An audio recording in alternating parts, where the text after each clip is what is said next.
Kitchen. நம்ம வந்து strawberry jelly milk shake செய்ய போகிறோம். அதுக்கு வந்து இப்போ ஜெல்லி செஞ்சுக்கலாம்.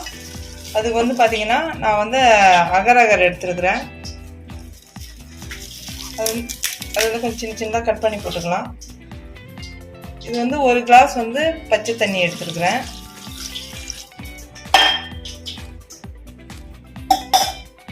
முக்கால் கப்பு வந்து பார்த்திங்கன்னா ஸ்ட்ராபெரி சிரப் எடுத்துருக்கேன். இது எல்லாத்தையும் இதில் ஊற்றி மிக்ஸ் பண்ணிக்கலாம்.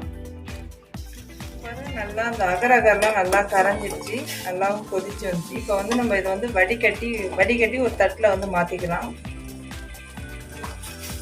ஜெல்லிக்கு வந்து ரெடி பண்ணதை வந்து நம்ம ஒரு தட்டில் ஊற்றிக்கலாம். அது ஜெல்லி ஆகிற வரைக்கும் நல்லா ஆற வச்சு ஒரு 1 மணி நேரம் நம்ம வெளியிலே வச்சிடலாம். அப்புறம் ஃபுல்லாக வடிகட்டியாச்சு. இது வந்து ஃபேன் காற்றுல வச்சாலே நம்ம கெட்டியாகிடும். நம்ம வச்சு ஃபேன் காற்றுல வந்து பார்த்திங்கன்னா நான் 2 கிளாஸ் தண்ணி ஊற்றிக்க போகிறேன். இதால் வந்து 2 கிளாஸ் தண்ணி, ஃபஸ்ட்டு 1 கிளாஸ் ஊற்றணும், இப்போ 2வது 1 கிளாஸ் தண்ணி ஊற்றுவேன். இப்போ அதை பற்ற வச்சுக்கலாம். 125 கிராம் வந்து ஜவ்வரிசி வந்து இதில் போட்டுக்கிறேன். ஜவ்வரிசி வந்து வெந்துருச்சு. இதை வடிகட்டிக்கலாம்.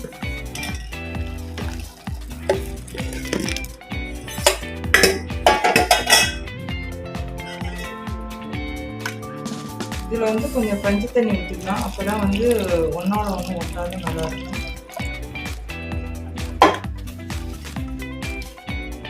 ஜவ்வரிசி போட்டுக்கலாம்.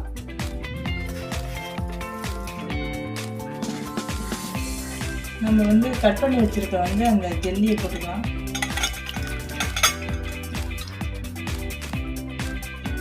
ரெண்டு ஸ்பூன் வந்து சர்க்கரை போட்டுக்கலாம். ஸ்ட்ராபெரி சிரப் ஊற்றிக்கலாம். பால் வந்து நான் 2 கிளாஸ் வந்து பால் ஊற்றிக்கலாம்.